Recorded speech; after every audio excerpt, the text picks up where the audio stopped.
Boa tarde a todos, me chamo Diogo Alves Silveira e vim apresentar a Eugenia e o Brasil, meu vídeo a respeito do tópico. Primeiramente, vamos entrar um pouco no contexto do que é a eugenia de fato. Eugenia, do grego de bem-nascido, foi criada por Francis Galton, um primo de segundo grau de Charles Darwin, ambos dividiam um avô. Esse acreditava que, até em parte pelo grande sucesso de Darwin, ele também iria criar uma grande teoria, porque, né, logicamente, está no sangue. E ele fez nas palavras dele, aplicou a teoria de Darwin ao ser humano para direcionar a evolução. Bem duvidoso a concepção dele. Mas, entrando um pouco mais em detalhe, a eugenia pode ser separada em duas vertentes diferentes. A primeira sendo a eugenia, abre aspas, muitas aspas, positiva, que seria o incentivo de reprodução entre pessoas eugênicas, ou seja, brancas, arianas, de pele claro, olhos claros, ricas, e a eugenia negativa, que seria segregação, impedimentos, esterilizações dos degenerados. Quem são degenerados? Todos aqueles que não se encaixam no que eu falei antes, pobres, negros, minorias no geral, e também pessoas com problemas mentais, no geral, ou condições. Mas como que isso chega no Brasil?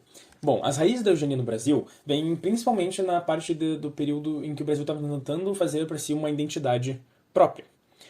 Mas, naturalmente, o Brasil, no cenário internacional, era considerado como um país degenerado pela grande quantidade de miscigenação e, bom, pela pluralidade de raças e etnias. Levando em consideração também que raça é um termo inadequado, sem fundo biológico, mas que na questão da eugenia é muito utilizado. Assim, o Brasil tomou a atitude de branqueamento da população. Eles incentivaram a migração de europeus vindos para o Brasil.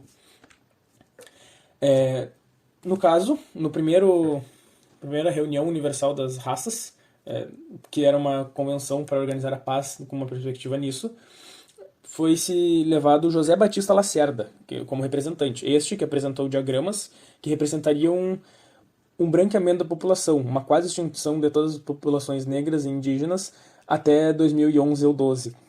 Que também ele traz uma ilustração que seria para mostrar que a cor branca prevaleceria através das gerações. Agora, entrando num slide mais cheio de coisa, num assunto mais complexo, da eugenia de fato e como ela acontece no Brasil, também junto com a medicina social. Primeiramente, tanto quanto Francis Galton foi o pai da eugenia no mundo, eu diria que Renato Kell foi o pai da eugenia brasileira. Renato Kell, ele não era geneticista, mas ele defendia ferrenhamente a ideia da eugenia, ele era puramente um eugenista. A frase aqui que está no balãozinho ele mesmo escreveu, que a nacionalidade embranquecerá à custa de muito sabão de coco ariano. Ele também defendia esterilização, exames de sanidade pré-nupcial, impedimento de paternidade indigna, procriação de desgraçados, nas palavras dele, entre outros. Ele foi o responsável pela criação de múltiplas associações eugenistas, tanto e sobre higiene mental. Essa a Sociedade sobre a Higiene Mental é uma das que Monteiro Lobato passa a participar. Aqui eu só trago um slide breve só para comentar que Renato Kell tinha uma cópia do Minha Luta, de Adolf Hitler, anotado com as partes marcadas da que ele achava que era muito boa. Em seguida, eu trago um pouco mais sobre o Monteiro Lobato, porque ele entra um pouco mais na questão da medicina social, ou seja, sanitarismo. Ele escreve múltiplas obras, tanto como Jeca Tatu, em que ele mostra como os caipiras são vagabundos e deploráveis, e mais à frente ele muda para dizer que eles não são, mas estão por causa de doenças. Também trago uma outra obra em que ele traz um cenário muito esdrúxulo que eu não vou detalhar, mas ele escreve as palavras entre aspas acima sobre loção descarpinhadora de cabelo e esterilizante. Aqui tem uns quadrinhos em que o Jeca Tatu ele toma biotônico Fontoura e passa a trabalhar porque ele está curado de suas doenças. Assim, uma boa representação da união da eugenia e sanitarismo no melhoramento da população.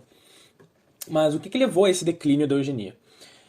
O nazismo, sendo bem direto, como dá pra ver ali, tem a fotinho do Adolf Hitler e do Joseph Mengele, o Anjo da Morte. O nazismo, que trouxe bem claramente experimentos brutais e horripilantes, com conceitos de eugenistas claros. Isso levou a muitas pessoas da área da ciência a querer se desvincular, tanto que vários departamentos trocaram o seu nome de departamento de eugenia para departamento da genética, mas que ao longo do tempo a própria genética passa a desprovar bastante e descreditar basicamente os conceitos eugênicos como um conjunto todo.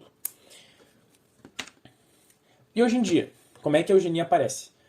Bom, primeiramente, a neo-eugenia, segundo aqueles que defendem, seria uma eugenia menos racial e mais sobre um ponto de vista capitalista de oferta e demanda. Seria uma questão de melhoramento de embriões, seleção genética para características da escolha dos pais, screening para detecção de doenças e afins. Aqui embaixo eu trago a foto da Janaína Quirino, agora falecida, que em 2018 foi levada e muito mal instruída ao ponto de ser realizada uma laquedura involuntária, sendo esterilizada, portanto. Atualmente ela já faleceu, mas isso foi uma grande questão na época, e também trouxe à tona dados de que 45% das mulheres em período fértil do Brasil estão, de fato, estéreis, com as porcentagens mais altas em locais de população mais pobre e mais negra, sendo que o Rio Grande do Sul e os estados mais do sul são os que têm as porcentagens mais baixas de esterilização. E ao lado eu trago o Richard Dawkins, que em 2020 defende que a eugenia funciona de fato, sendo deplorável ou não ideológica ou politicamente, mas que se fosse a ser realizada funcionaria, porque funciona para todos os outros seres vivos, então para humanos seriam possíveis. Mas por fim, só para concluir, no geral, obviamente, eugenia é algo péssimo, terrível, encorajo a todos a buscarem mais no tema, esse é um vídeo muito breve que já ultrapassou o tempo que deveria, e eu gostaria de agradecer também e recomendar 2 podcasts, Ciência Suja e o Pelo Avesso, que fizeram episódios no tema, sendo que Pelo Avesso tem uma temporada inteira, bem completa, com muitos detalhes, e que ajudaram na formulação do vídeo. Muito obrigado pelo tempo de todos, e até mais.